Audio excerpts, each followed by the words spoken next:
New York there, and with us now in the studio, Rafe Heydel-Mankoo, who is a royal commentator as well, and the author and journalist Clemency Burton-Hill. Very good to see you guys. And your take, Rafe, first of all, world reaction, front page of the Express. Yes, absolutely. Well, this is one of those genuine occasions when we can be truly proud to be British. I mean, the world's media don't descend on Berlin when the German president's grandson has a baby, or in Italy with Rome, but here we have the entire world turning to Britain. We may not be the world's richest or biggest country, but we can certainly attract the world's attention when it comes to the royal family. And it's also important to remember that, you know, we have the world's only transnational monarch. So this isn't just a great day for Britain. There are 16 countries around the world, all of whom are celebrating. So we've seen 37 landmarks in New Zealand, all lit up blue. In Toronto, the CN Tower, Niagara Falls has gone blue, the Royal Mint issuing coins. So it's something that everyone around the world who shares in our joy, because it's their royal prince as much as it is ours. Interesting. And Clemency, if you go to the front page of the Mirror, this little royal wave that's going on here has caught your eye. Well, I think this little new baby prince has obviously mastered in the womb the art of delighting the media, just like his parents do. Lots of the papers this morning picked up on the fact that he seemed to be giving a royal wave as he left St Mary's Paddington yesterday evening. Whether or not that's the case, who knows? But I like the fact that William, we see more and more of this, of course, in the last few years, but they were very light-hearted, making jokes. Obviously, William was making that joke about the fact that the baby had more hair than him, the fact that he would scold the baby for his tardiness. Later on, apparently, he told waiting reporters that, you know, now they could all go home and go back to normal, and Kate and William and the baby could go back to the palace and get on with their lives. Obviously, that's not going to be the case. I suspect this baby will be trailed for the rest of his life. But no, a lovely moment for everyone. Lovely. We go to the Mail now, and sorry, but I still wish she had been a girl. Typical sort of reaction from that sourpuss Amanda Platel writing there. So why did she want a girl? Well, she points out, quite rightly, some of our greatest monarchs have been queens, our own queen amongst them, Victoria and Elizabeth I, but also many people were sort of hoping that this would really strike a blow for women's rights, given the gender equality that was going to come in through the Royal Succession Bill, and people will be a bit upset about that. But actually, this legislation was quite cack-handed in the way that it was trying to be forced through concurrently around all the legislatures of which the Queen is Queen. It's there. And so now we have a long time to deal with it, and it's not going to be such a pressing issue. There were some great constitutional hurdles in Australia and Canada, which could have meant that Canada could have had a different sovereign to the one that we have here if it hadn't passed in that country. So now at least we can take a slow approach and iron out all of those wrinkles. Now we go to the name game that they're all guessing about. George, James, Henry, Alexander, Louis, what do you think? Eamon, maybe, according to everyone. That's the second proposal for that. We were hearing about what huge news it is, obviously, all over the world, and a massive money spinner for so many different people in different sectors. And I was amazed this morning. Coral, the betting shop, said that it was the biggest non-sporting event in bookmakers' history.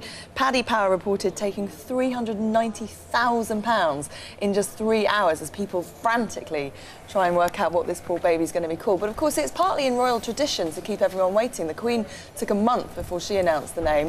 William was only named after a week, or at least the name was only announced to the public after a week. So I don't know. I think it's quite cool that Kate and William are keeping everyone guessing as well. But my guess is that they're going to go with something rather traditional. And the odds on the name George continue to shorten. Apparently James is the next in line. And is it cool, Clemency, to be the only Republican in Bucklebury? Well, actually, you can't find a Republican in Bucklebury. And what amazed me about this story was that on The Independent, if all you were reading was The Independent today, you actually wouldn't know that there'd been a royal baby born. There's literally nothing about the royal baby on the front page. You have to get all the way to page 12 before there's any mention of it whatsoever. And this reporter, Paul Bignell, has gone to Bucklebury, which is, of course, where Kate Middleton grew up and where the Middletons still live and where she may well return after William has finished his paternity leave. And he was frantically searching to find a Republican, to find someone who is feeling cynical about the arrival of this baby, but what a surprise, he couldn't find anyone. A surprise that British people are happy to queue, but over what? We're going to be finding out right after this short break. Don't go away.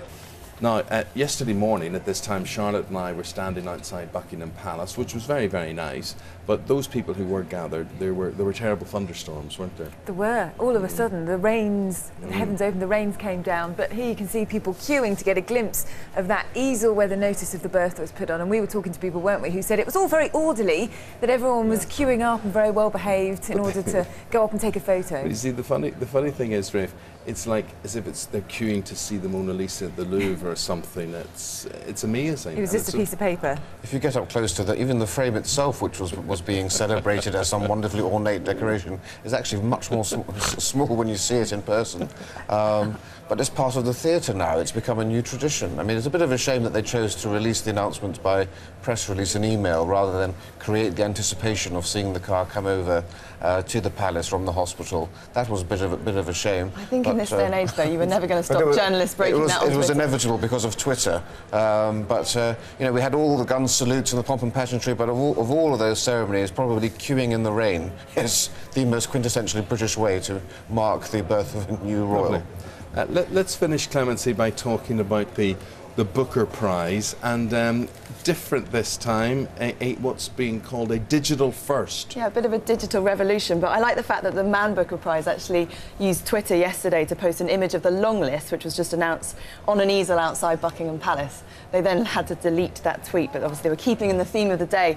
No, it's unfamiliar voices dominating the Booker this year, and what's really interesting is it's kind of a huge range of voices, a huge range of locations, from China to Zimbabwe to Hendon, and one of the books is only 100 pages, and one of them is 1,000 pages, and goes off on a whole new sort of digital adventure, which Robert Macfarlane, who's the chairman of the judges, said he made the point that historically the novel's always been a very malleable form, it's always been very changeable, that's one of the reasons that it does survive. And I think there's been so much doom and gloom in the publishing world in recent years about whether the novel will survive, whether the book will survive. And this book, The Kills, which is by Richard House, it goes into all, you can basically go and follow the book from a different character's perspective online. There's all sorts of other audio and visual stuff that happens. So it'll be interesting to see what happens. Okay. Clemency, it's always so lovely talking to you because you're like me, it's cultural when you know, I just like to find like a kindred spirit here. Now we have to lower the tone and go to the back pages, I'm very sorry. At least I read books. Here we are. Kindred spirit. Yes, right. Back page today, all about transfer talk. I've picked The Sun because I just think 130 million. 130 million pounds for Gareth Bale, good, and this is a mega deal. No. 6-year deal, 51 million pounds in wages, 8.5 million a year, plus 80 on top of that in transfer fees. From Madrid? From Real Madrid. But they're broke anyway, aren't they? They just borrow all that money. But they think that Marcus said that it's done, and then The Sun have picked up on it. And there's going to be a press conference this morning with Andre Villas-Boas. Sometime this morning, where he will definitely be asked about that. In that transfer market, too much talk, not enough action. The action will come later. Bit like an Elvis song, that, wasn't it? Right, little less conversation, and here's Naz with the weather.